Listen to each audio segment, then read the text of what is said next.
We are in a race against time. As I said at the opening of Cop28, our planet is minutes to midnight for the 1.5-degree limit, and the clock keeps ticking. Cop28 is scheduled to wrap up tomorrow, but there are still large gaps that need to be bridged. Now is the time for maximum ambition and maximum flexibility. Ministers and negotiators must move beyond arbitrary red lines, entrenched positions and blocking tactics. It's time to go into overdrive to negotiate in good faith and rise to the challenge set by COP President Dr. Sultan Ahmed Al-Jaber. It's time to seek compromise for solutions without compromising on the science or compromising on the need for the highest ambition. In our fractured and divided world, COP28 can show that multilateralism remains our best hope to tackle global challenges. Specifically, I ask parties to ensure maximum ambition on two fronts. First, ambition on reducing greenhouse gas emissions. Second, ambition on delivering climate justice. The global stocktake must offer a clear plan for a tripling of renewables, a doubling of energy efficiency, and a single-minded focus on tackling the root cause of the climate crisis: fossil fuel production and consumption. Of course, transformation won't happen overnight. Decarbonisation will create millions of decent new jobs, but governments must also ensure support, training and social protection for those who may be negatively impacted.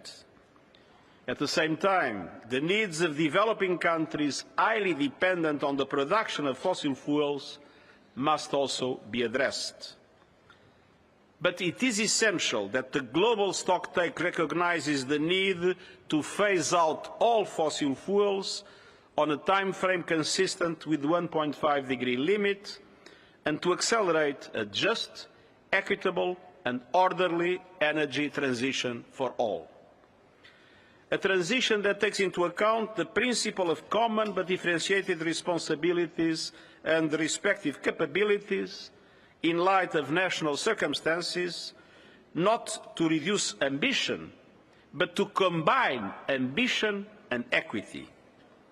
That is the reason I propose the Climate Solidarity Pact, in which big emitters make extra efforts to cut emissions and wealthier countries support emerging economies to be able to do so.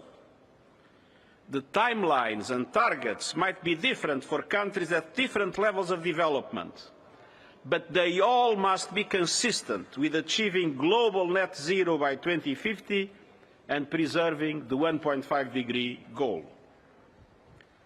Second, it's time for more ambition on climate justice. Cop28 began with two encouraging steps: agreement to operationalise the Loss and Damage Fund and replenishment of the Green Climate Fund. It is a start, but much more is needed. Many developing countries are drowning in debt, have no fiscal space, and are churning in climate chaos. We need all commitments made by developed countries on finance and adaptation to be met fully and transparently.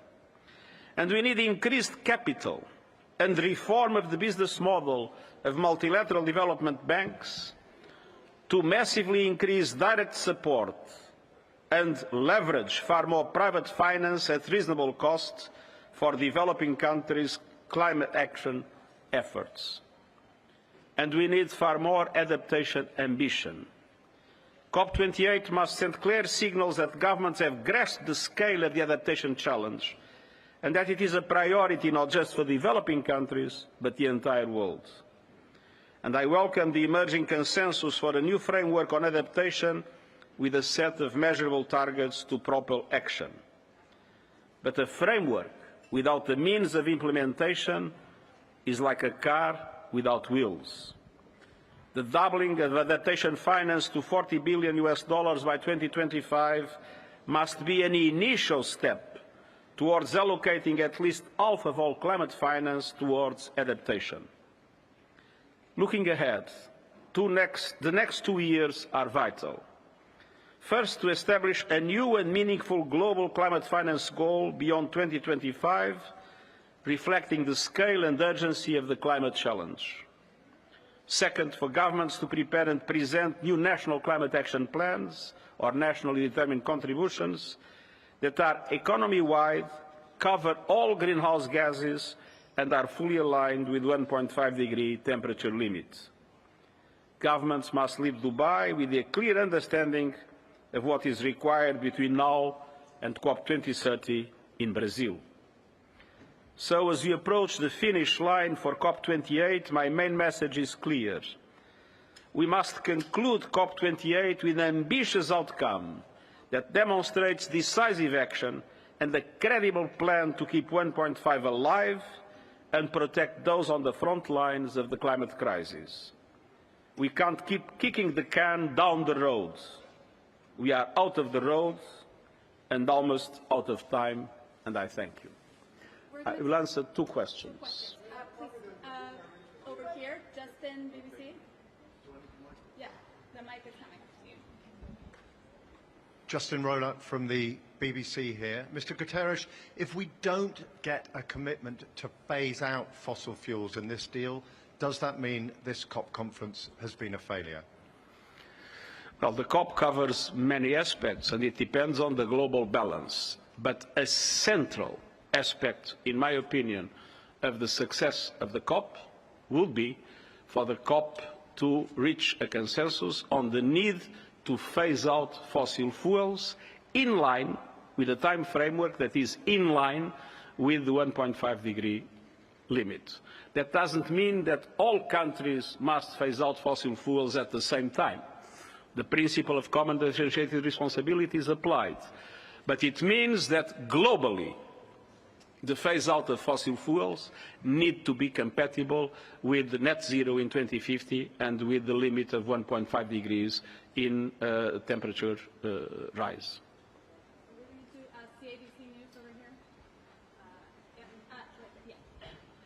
Sophie Mkwena from the SABC, South African Broadcasting Corporation. SG, the issue of the pact that you spoke about, it was difficult to get it during COVID-19. Do you think this time around what you are calling for, the developed countries will respond positively?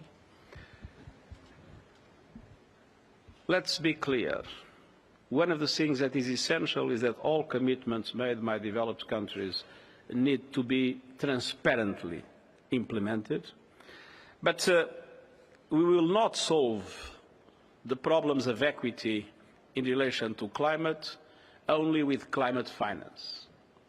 That is the reason why I've been advocating for reforms in international financial architecture, for effective debt relief mechanisms, and for, as I mentioned today, the change, the increase of capital and the change in business model of international multilateral banks, in order to make sure that much more resources are available for developing countries, in order not only to meet their objectives in climate action, mitigation, adaptation, but also to address the dramatic financial situation in which many of them are.